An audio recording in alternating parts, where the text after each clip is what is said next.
Hi friends, welcome to இனிமையான நேரங்கள். Friends, இன்றைக்கி நம்ம லஞ்ச் பார்ப்போமா? இன்றைக்கி லஞ்சுக்கு இது வந்து பொட்டேட்டோ கறி பண்ணியிருக்கேன் ஃப்ரெண்ட்ஸ். பாருங்கள், பொட்டேட்டோவை நல்லா வேக வச்சு அதை வந்து ஃப்ரை பண்ணியிருக்கேன். இது நம்ம கீரை பருப்பு போட்டு கூட்டு. இந்த பக்கம் கத்திரிக்காய் அவரைக்காய் போட்ட சாம்பார். இந்த பக்கம் பாருங்கள், ஒயிட் ரைஸ் வச்சுருக்கேன். இது எல்லாத்தையுமே நம்ம இப்போ பேக் பண்ணிடலாம்.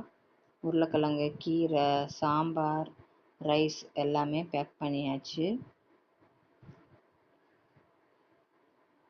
இது வந்து சாம்பார் சாதத்துக்கு, இது வந்து கர்ட் ரைஸ்க்கு.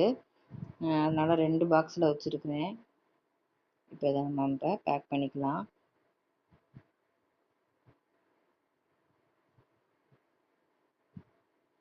அதோட இதை வந்து நம்ம இப்போ பிளேட்டிங் பண்ணிடுவோம். பாருங்கள், ரைஸ், சாம்பார், பொட்டேட்டோ ஃப்ரை, நம்ம கீரை கூட்டு, ஆம்லேட் பண்ணேன். ஸோ ஆம்லேட்டு, இது வந்து லெமன் ஊறுகாய் எல்லாமே வச்சாச்சு. ஸோ உங்கள் வீட்டில் இன்றைக்கி என்ன லன்ச் பண்ணீங்க, என்ன சாப்பிட்டீங்க அப்படிங்கிறத எனக்கு கமெண்ட் செக்ஷனில் சொல்லுங்கள். மறக்காமல் நம்ம சேனலுக்கு சப்போர்ட் கொடுத்துட்டே இருங்க ஃப்ரெண்ட்ஸ். நான் நெக்ஸ்ட் வீடியோவில்